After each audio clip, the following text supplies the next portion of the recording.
Hello दोस्तों, स्वागत है आप सभी का अपने यूट्यूब चैनल सरस्वती ट्यूटोरियल में। दोस्तों आज भी हम लोग वीडियो नंबर 7 लेके आए हैं जो आप लोगों का एग्ज़ाम के पॉइंट ऑफ व्यू से बहुत ही महत्वपूर्ण क्वेश्चन है और सभी क्वेश्चनों का समाग्रह है। यानी कि 10 क्वेश्चन फिजिक्स का, 10 क्वेश्चन केमिस्ट्री का और 10 क्वेश्चन बायोलॉजी का।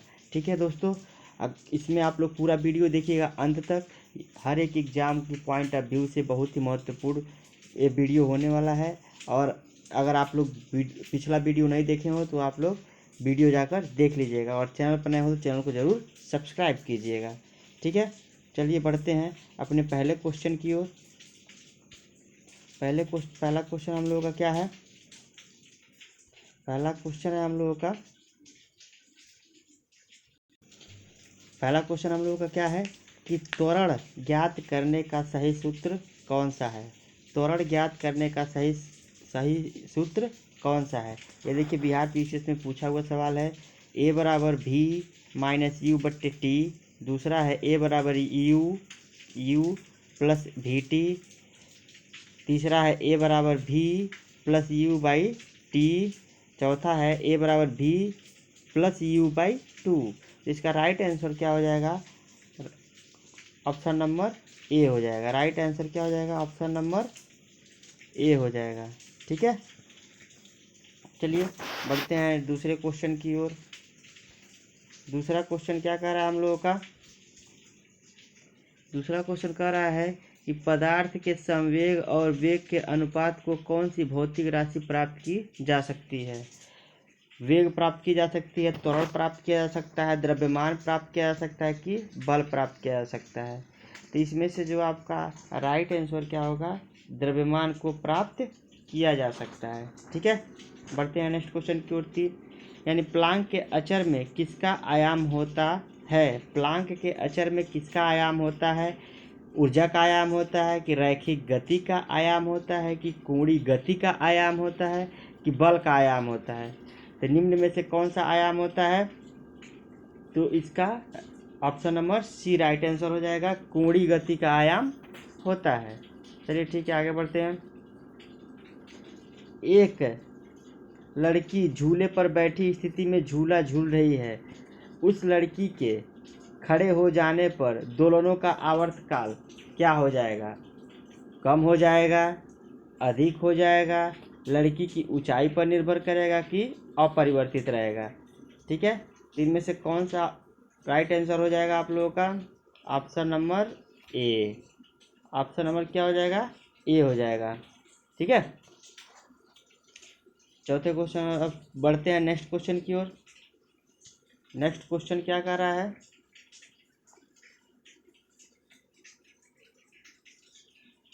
कि घूर्णन करती हुई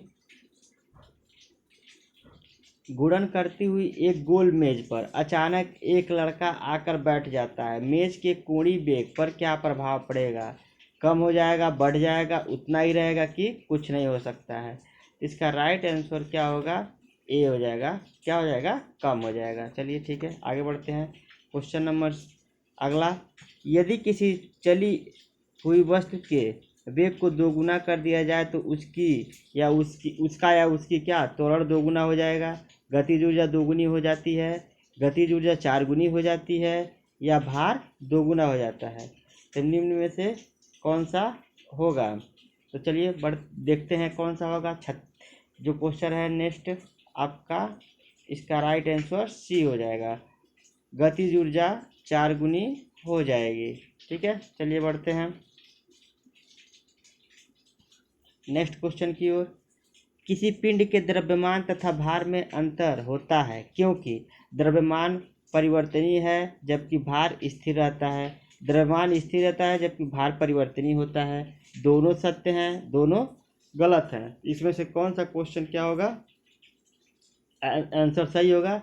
इसका आंसर नंबर बी जो है क्या होता है? द्रव्यमान स्थिर रहता है लेकिन जबकि भार में परिवर्तन होता है। ठीक है, चलिए नेक्स्ट क्वेश्चन की ओर बढ़ते हैं। अगला क्वेश्चन क्या कह रहा है? जब किसी भी स्थिर या गतिशील वस्तु की स्थिति और दिशा में तब तक कोई परिवर्तन नहीं होता जब तक उस पर कोई बाह्य बल सक्रिय न हो। यह क्या है? यह मतलब न्यूटन की गति का प्रथम नियम है, न्यूटन गति विषयक का द्वितीय नियम है, न्यूटन गति विषयक का तृतीय नियम है, ये गैलीलियो का नियम है। इसमें से जो क्वेश्चन है आपका क्या, न्यूटन के गति का विषयक का प्रथम नियम है। ठीक है, जिसे हम लोग जड़ता का नियम भी कहते हैं। चलिए नेक्स्ट क्वेश्चन की ओर बढ़ते हैं।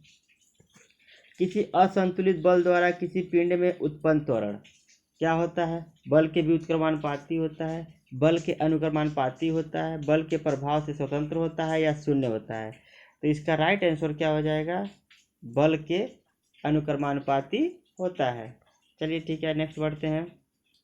न्यूटन के गति के तीसरे नियम के अनुसार क्रिया तथा प्रतिक्रिया से संबंध बल है। हमेशा एक ही वस्तु पर लगे होने चाहिए, भिन्न भिन्न वस्तु पर लगे हो सकते हैं, हमेशा भिन्न भिन्न वस्तुओं पर ही लगे होने चाहिए, का परिणाम बराबर होना जरूरी नहीं है, किंतु उसकी दिशा समान होनी चाहिए। तो इसको देखिए, क्वेश्चन नंबर जो नेक्स्ट का आंसर क्या हो जाएगा आपका? इसका राइट आंसर हो जाएगा सी। सी इसका राइट आंसर हो जाएगा, हमेशा भिन्न भिन्न वस्तुओं पर ही लगे होने चाहिए। बढ़ते हैं नेक्स्ट क्वेश्चन की ओर। नेक्स्ट क्वेश्चन क्या कह रहा है कि निम्न में किस पदार्थ में ऑक्सीजन नहीं है? सीमेंट में है नहीं है, रेत में नहीं है, कि मिट्टी के तेल में नहीं है, कि कांच में नहीं है? ठीक है, तो इसमें हम लोग जो राइट आंसर क्या हो जाएगा? सी हो जाएगा, मिट्टी के तेल में ऑक्सीजन नहीं है। नेक्स्ट क्वेश्चन की ओर बढ़ते हैं। नेक्स्ट क्वेश्चन क्या कह रहा है कि कौन सा पदार्थ प्रकृति में तीनों अवस्थाओं में पाया जाता है? पानी, हाइड्रोजन डाइऑक्साइड, अमोनिया, या सल्फर डाइऑक्साइड? तो इसका राइट आंसर क्या होगा? राइट आंसर सबको पता ही होगा लगभग, क्या? पानी। इसका राइट आंसर क्या हो जाएगा? पानी हो जाएगा। चलिए बढ़ते हैं नेक्स्ट क्वेश्चन की ओर। स्टेनलेस स्टील एक मिश्र धातु है, जबकि वायु एक है, मिश्रण है, कि यौगिक है, कि तत्व है, कि विलयन है? तीन जो नेक्स्ट क्वेश्चन का आंसर आपका क्या होगा बताइए? तो ये नेक्स्ट क्वेश्चन का आंसर होगा आपका ए, यानी कि मिश्रण। जो मिश्रण है यही होगा। निम्न में कौन सा ना तो तत्व है और ना ही यौगिक है? निम्न में कौन सा ना तो तत्व है और ना ही यौगिक है? नेक्स्ट क्वेश्चन का, तो इसका वायु, जल, पारा और सोडियम क्लोराइड। तो इसमें क्या हो जाएगा? राइट आंसर आपका वायु। ठीक है, नेक्स्ट क्वेश्चन क्या कर रहा है? पदार्थ के चतुर्थ अवस्था है, ठोस, तरल, प्लाज्मा, की गैस? बताइए आप लोग कौन सा है? तो नेक्स्ट क्वेश्चन का आंसर क्या हो जाएगा? प्लाज्मा। प्लाज्मा पदार्थ की चौथी अवस्था है। हम लोग पदार्थ का तीन अवस्था ही पढ़ते हैं, ठोस, द्रव और गैस, लेकिन पदार्थ की एक और अवस्था होती है, चौथी अवस्था, जिसे हम लोग क्या बोलते हैं? प्लाज्मा बोलते हैं। ठीक है, चलिए देखते बढ़ते हैं नेक्स्ट क्वेश्चन की ओर। निम्न में कौन सा एक यौगिक है? स्टील, पीतल, रेत, की हीरा? इनमें से कौन सा होगा यौगिक? जो आपका राइट आंसर आपका क्या है? सी, रेत। ठीक है, बढ़ते हैं नेक्स्ट क्वेश्चन की ओर। विरंजक चूर्ण क्या है? विरंजक चूर्ण क्या है? तत्व है, यौगिक है, मिश्रण है, कि अपरूप है? तो इसमें से क्या हो जाएगा? जो है आपका बी, यौगिक है। विरंजक चूर्ण क्या है? यौगिक है। चलिए बढ़ते हैं नेक्स्ट क्वेश्चन की ओर। निम्न में कौन सा मिश्रण नहीं है? ग्रेफाइट, कांच, पीतल, की इस्पात? कौन सा मिश्रण नहीं है बताइए आप लोग? तो ग्रेफाइट एक क्या है? मिश्रण नहीं है। चलिए बढ़ते हैं नेक्स्ट क्वेश्चन की ओर। बारूद होता है, क्या होता है बारूद? तत्व होता है, यौगिक होता है, मिश्रण होता है, कि तरल होता है? इनमें से कौन सा सही होगा ऑप्शन? तो ऑप्शन नंबर सी क्या होगा? राइट आंसर होगा बारूद। बारूद में कई मिश्रण प्राप्त करके बारूद बनाए जाते हैं। ठीक है, बढ़ते हैं नेक्स्ट क्वेश्चन की ओर। कोयला, कोयला है क्या है? तत्व है, यौगिक है, मिश्रण है, कि कोई नहीं? तो कोयला एक क्या है? तत्व है। ठीक है, बढ़ते हैं नेक्स्ट क्वेश्चन की ओर।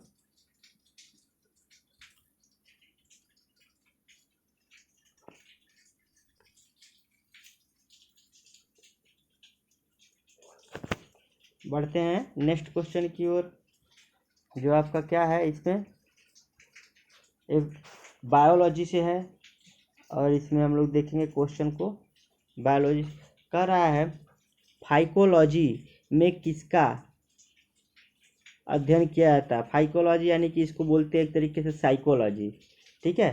साइकोलॉजी में किसका अध्ययन किया जाता है? शैवाल का, कवक का, पारिस्थितिकी का कि विषाणु का? इसमें से क्या होगा? फाइकोलॉजी है, सॉरी, तो यहाँ क्या हो जाएगा? शैवाल का, ठीक है। नेक्स्ट क्वेश्चन क्या कह रहा है कि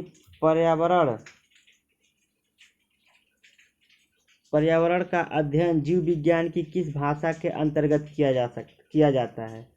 तो कार्किकी या अनुवांशिकी की पारिस्थितिकी की वर्गीकी? तो इसमें से कौन सा ऑप्शन सही होगा? ऑप्शन नंबर सी, पारिस्थितिकी में पर्यावरण का अध्ययन किया जाता है, ठीक है। बढ़ते हैं नेक्स्ट क्वेश्चन की ओर। फूलों के संवर्धन के विज्ञान को क्या कहते हैं? फिनोलॉजी, क्लोरीकल्चर, एग्रोनॉमी या बॉटनी? तो कौन सा होगा आपका? जो नेक्स्ट क्वेश्चन है आपका, इसका राइट आंसर क्या हो जाएगा?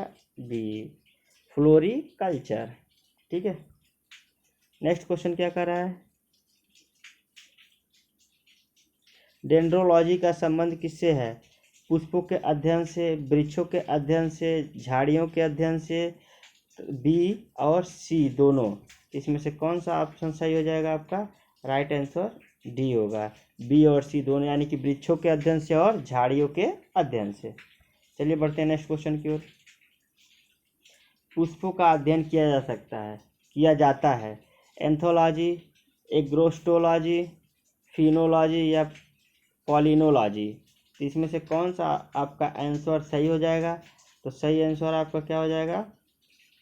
एंथोलॉजी। एंथोलॉजी में फूलों का अध्ययन किया जा सकता है। जीवाश्म वनस्पति विज्ञान के अध्ययन में किया जाता है अस्थियों का, जीवाश्मों का, प्राइमेट्स का कि पक्षियों का? तो इसका राइट आंसर क्या हो जाएगा? बी। इसका राइट आंसर क्या हो जाएगा? बी, जीवाश्मों का अध्ययन किया जाता है। जीवाश्म वनस्पति विज्ञान में जीवाश्मों का अध्ययन किया जाता है, ठीक है। बढ़ते हैं नेक्स्ट क्वेश्चन की ओर। नेक्स्ट क्वेश्चन क्या कह रहा है कि वनस्पति संवर्धन से संबंधित विज्ञान की शाखा को कहते हैं, क्या कहते हैं? फ्लोरिकल्चर, एग्रीकल्चर, ओलोरिकल्चर और हार्टिकल्चर?